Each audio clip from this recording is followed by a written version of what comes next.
Good morning, class. We are looking at chapter 2, limits, section 2.2, limits of functions at infinity.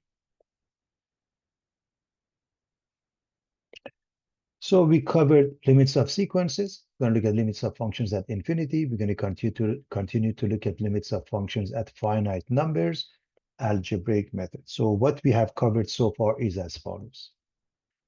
2.1 limits of sequences. Here's the summary that we covered. A sequence is an ordered list of numbers or function f whose domain is the set of natural numbers, 1, 2, 3 to infinity. Limit refers to the long-term behavior of a sequence, i.e. what happens to a sub n of a sequence in the long run. So the limit of a sub n as n approaches infinity is L. We say that a sub n converges to n. Limit of a sub n as n approaches infinity equals infinity, or limit of a sub n as n approaches infinity is negative infinity or does not exist. We say the sequence diverges. To find limits, simply plug in the value and observe.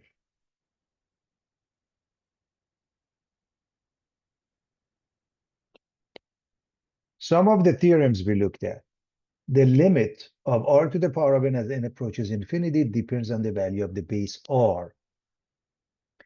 If it's between 0 and 1, or more specifically, more broadly, negative 1 to 1, it's 0. If the base is 1, the answer is 1. And if the base is larger than 1, the answer is infinity. The limit of 1 over n to the power of p as n approaches infinity is 0, as long as p is positive, meaning the exponent. You have a geometric sequence, in general, a r to the power of n minus 1. If you add them up, the summation becomes geometric series. And the sum has a value of a times 1 minus r to the power of n over 1 minus r.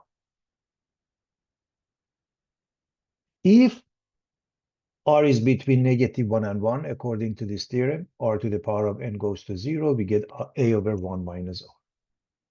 Now, this geometric sequence has a format b sub n plus 1 is r b sub n. That's the solution. Recursively. Explicitly, b sub n equals b sub 0 r to the power of n, and in some texts we use a. If we add a constant to it, like giving medication at the time step to patients, then it adds this term. So b sub n becomes the same thing that we had there, plus c times 1 minus r to the power of n over 1 minus r. And of course, depending on the text, we use a or b sub 0.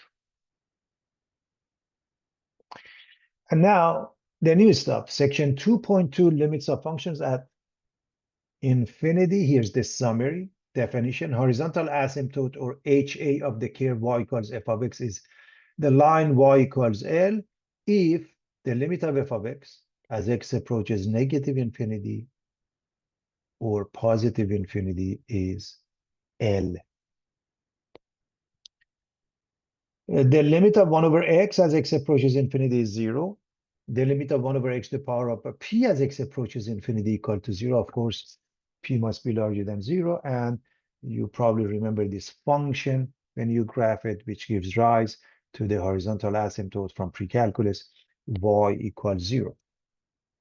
Now, you have exponential growth, y equals b to the power of x, where b is larger than 1. You have exponential decay, y equals b to the power of x, where b is between 0 and 1. So what happens is, as an example for the exponential growth, if we use e to the power of x, the limit of e to the power of x as x approaches negative infinity is 0.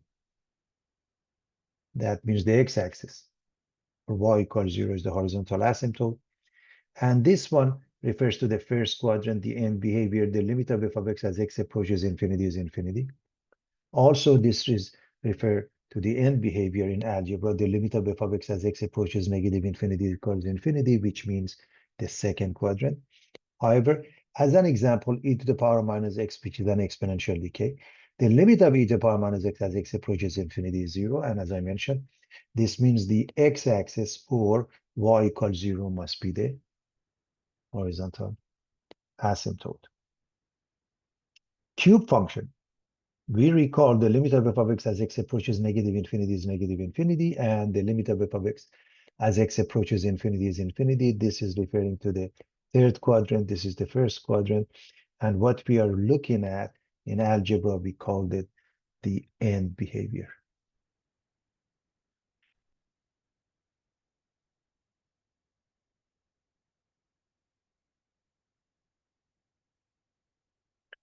So here's example one. We want to find the limit of 3x squared minus x minus 2 over 5x squared plus 4x plus 1 as x approaches infinity.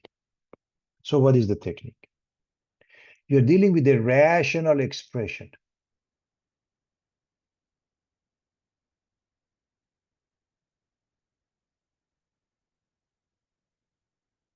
X is approaching infinity.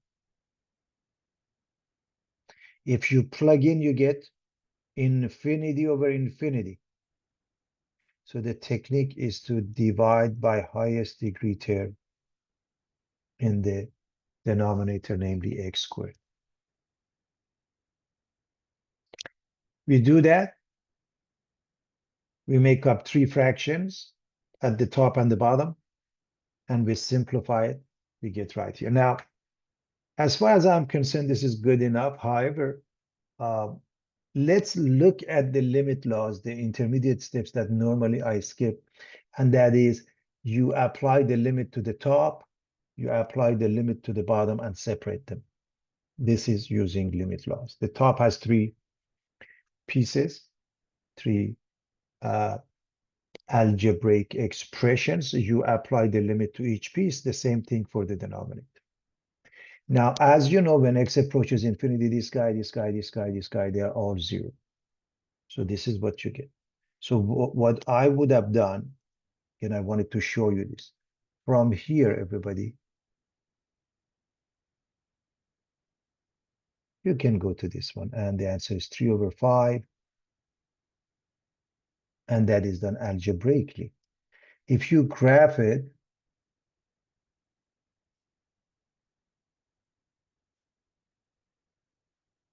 you notice the horizontal asymptote y equals 0.6 or 3 over 5, which means this limit gives us the horizontal asymptote y equals 3 over 5 or 0.6. Notice as x goes to infinity, it approaches the horizontal asymptote. As it goes towards negative infinity, it crosses the horizontal asymptote, and then it runs along that, which means the limit of f of x as x approaches negative infinity is also 3 over 5. In fact, if you go back to this, and this is negative infinity, everybody, the technique is the same thing. Divide by highest degree in the denominator, namely x squared.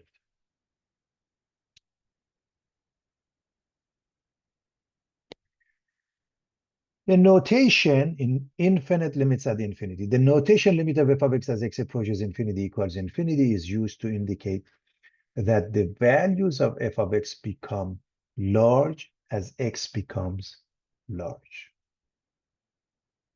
The concept of the end behavior class. Similar meanings are attached to the following symbols. Limit of f of x as x approaches minus infinity is infinity. Limit of f of x as x approaches infinity is negative infinity. Limit of f of x as x approaches negative infinity is negative infinity. These are various ways to look at the end behavior, everyone. The end behavior. Now, if you look at all of these functions, y equals e to the power of x, y equals x squared, y equals square root of x, y equals ln x, they are showing the end behavior in the first quadrant, which means the limit of f of x as x approaches infinity for all of it is infinity. That means the first quadrant, everybody. And again, I remind you about y equals x cubed, the cube function, the first and the third quadrant are the end behavior. meaning limit of f of x as x approaches infinity is infinity, the first quadrant. Limit of f of x as x approaches negative infinity is negative infinity, meaning the third quadrant.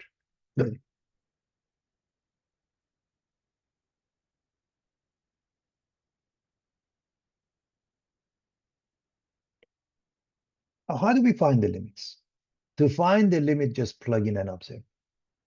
So when you do that, what happens? Number one, the limit of f of x as x approaches a becomes a number. You're done. Number two, that limit becomes 0 over some number. This is a number other than 0, and the answer is 0. You're done. Or you get the reciprocal of that, some number over 0. A number over 0, it's either infinity or negative infinity, and we should be able to figure it out by now.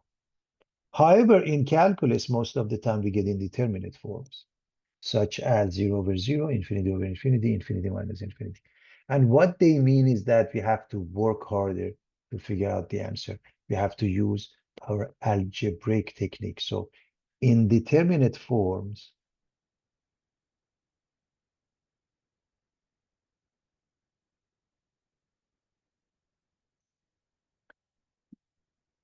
we have to use our algebraic technique. So use algebra. And in essence, do more work.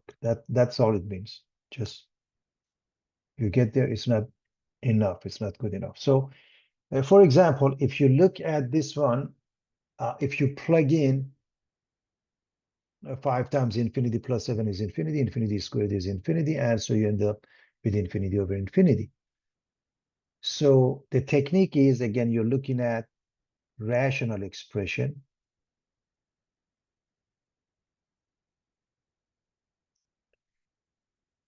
T is approaching infinity. We divide by highest degree term in the denominator. That is the technique. Again, bear in mind T is approaching infinity, that's why. You simplify the top and the bottom. And now if you replace the t with infinity, 5 over infinity, 7 over infinity squared, 2 over infinity, minus 1 over infinity squared, they are all 0. So everything is 0 except 1. So what we are looking at is 0 over 1. And 0 over 1 equals 0. And again, I want to emphasize this. When you have 0 involved, make sure you write the denominator and make sure the denominator is anything but 0. Because if it is 0, then it becomes indeterminate and you use more algebraic techniques to finish the job. What happens here? The same thing. You have a rational expression and the variable, in this case t, of course, is approaching infinity. So if you plug in, you get infinity over infinity. The technique is the same thing. Divide by highest degree term in the denominator. In this case is t. So divide everything by t and observe.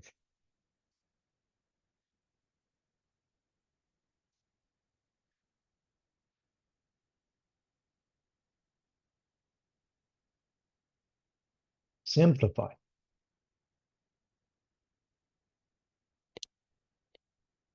Plug in infinity plus 2 plus 0, 5 plus 0. So the numerator, infinity plus any number or minus any number, even minus 10 billion. It is still infinity. Divided by any number, it doesn't matter how large it is still infinity. The only thing is, if this happened to be negative, gives you negative infinity, but this is positive infinity, we are done. And here's the next one. Same thing, plug in. Infinity squared plus 1 is infinity, square root of infinity is infinity, so the answer is infinity minus infinity in determinate form. What is the technique when you have a square root? The technique is to multiply and to divide by the conjugate, because a minus b The conjugate is a plus b. Their product is a squared minus b squared. So the conjugate for this expression is to write exactly the same thing and change the negative sign to a positive sign. You put it at the top and the bottom. And now this follows a squared minus b squared. So you can extend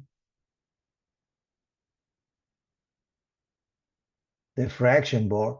The denominator doesn't change. The numerator becomes a squared. That means square root of x squared plus 1 quantity squared minus b squared minus x squared. So the first piece comes out, and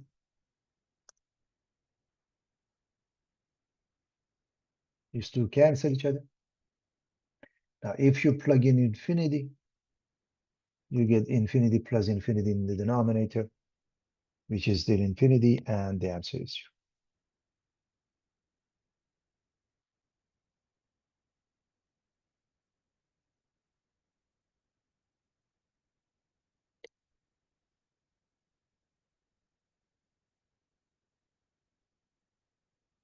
Want to find this limit? Just plug in.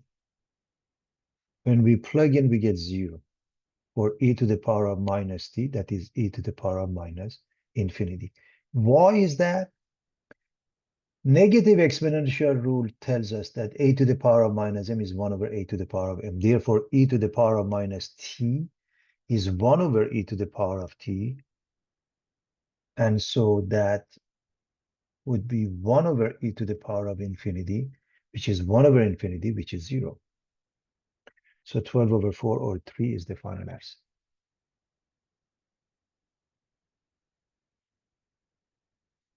What about this one? If you plug in, the top becomes e to the power of infinity, which is infinity.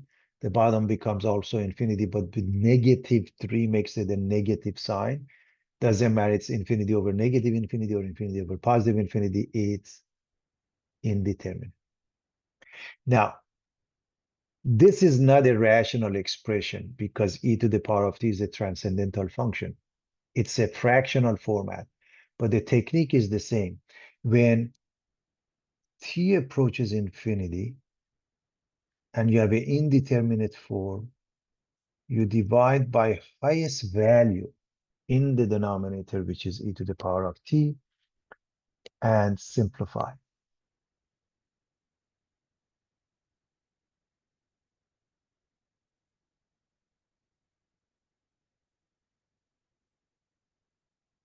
It becomes the limit as t approaches infinity of 5 over e to the power of t plus 1 over 4 to the over e to the power of t minus 3. And since t approaches infinity, so does e to the power of infinity, and this becomes 0, this becomes 0. The answer is positive 1 over negative 3, which is negative 1/3.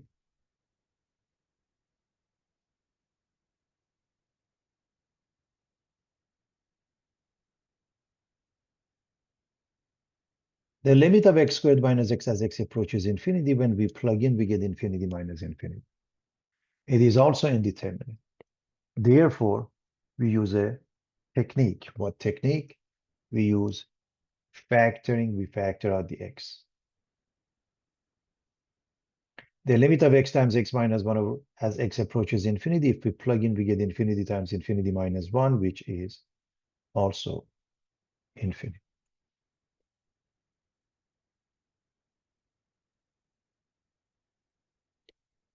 The limit of x squared plus x over 3 minus x as x approaches infinity is a rational expression. Because x is approaching infinity, this is a rational expression. We plug in, we get infinity over negative infinity, which is indeterminate. We divide by highest degree term in the denominator, which is x.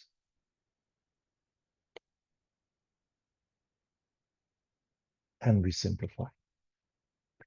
As x approaches infinity, we get infinity plus 1, 0, minus 1. And what you should notice, again, numerator is infinite. Positive infinity doesn't matter. It's plus 1 or minus 10 billion. However, division by -1 results in negative infinity. And that's the thing you want to be careful of.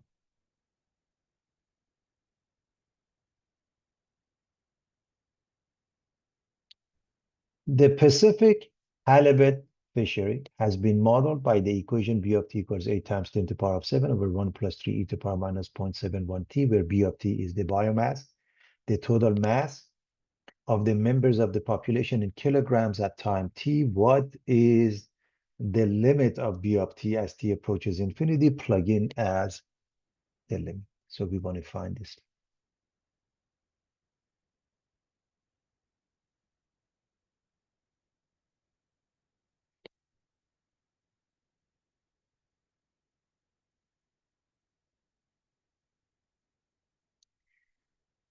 So if you plug in, this is e to the power of negative 0.71 t, and therefore this becomes 0. Again, reminding you of the negative exponential. E to the power minus t is 1 over e to the power of t. Because this is negative, this is 1 over e to the power of 0.71 t, which is, let me just write that. So just this part is 1 over e to the power of 0.71 t. As t goes to infinity, this goes to 0. So the answer is 8 times 10 to the power of 7 kilograms. What is the significance of the limit? It means in a long run, no matter how long it takes, the Pacific halibut biomass eventually gets to 8 times 10 to the power of 7 kilograms, which is a scientific notation. That means 8 with 7 zeros, 80 million kilograms of Pacific halibut.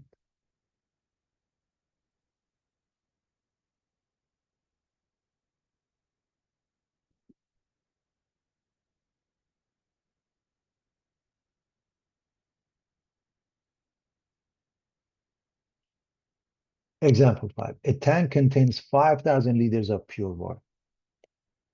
Brine that contains 30 grams of salt per liter of brine is being pumped into the tank at a rate of 25 liters per minute. Show that the concentration of salt after t minutes in grams per liter is equal to B of t equals 30t over 200 plus t. So the first part is algebra. We want to show this is the answer, and more importantly, how did they get there? So if B of t is the concentration and it's in grams per liter, that means the amount of salt in grams over the amount of liquid in liters is of interest to us. That's the meaning of it. Grams per liter. So what we should do, we have to find the total amount of liquid, the total amount of salt, and replace them. Therefore, what we are looking to find, first and foremost, 25 liters per minute of brine is added to this amount of liquid. So we have to figure that one out.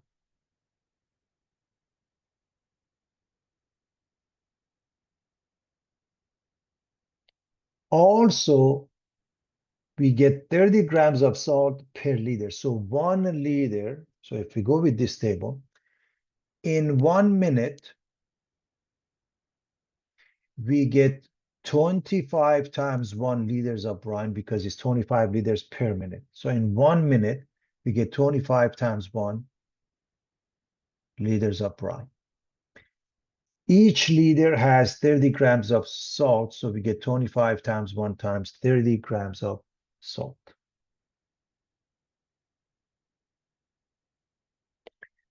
What if we go for 2 minutes? If I put 2 here, then I have to multiply. I'm going to change the 1 to 2.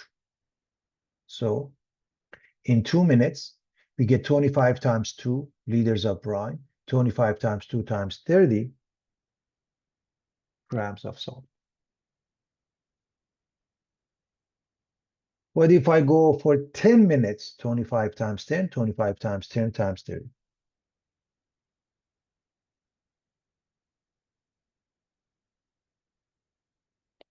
What about in T minutes in general. 25 times T, 25 times T times 30. I want you to pay attention to the table that explains what we do. Therefore, after T minutes, the amount of brine that is being added is this 25 times T times 30, 25 times T, this one, 25 times 30 liters. 1 liter, we said, has 30 grams. So after T minutes, the amount of salt is 25 times T times 30, or 25 times 30, which is 750 T grams. So 25 times T times 30. So this explains exactly what we get. So the amount of salt is this, which is 750 T grams.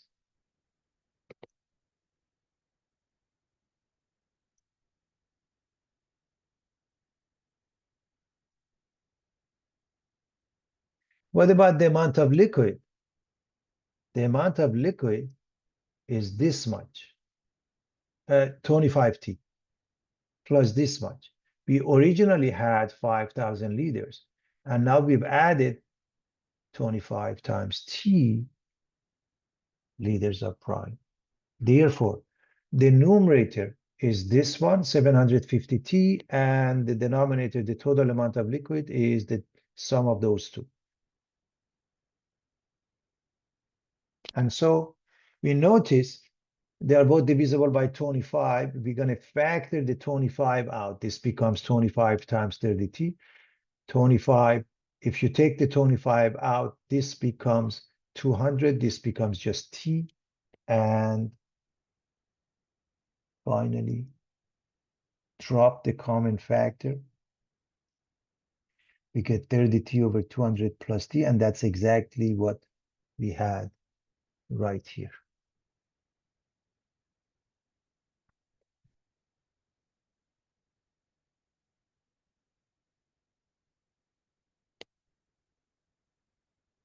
What happens as T approaches infinity, that means take the limit. You have a rational expression. T is approaching infinity. If you plug in, you get infinity over infinity. You divide by highest degree term in the denominator, namely T, and simplify.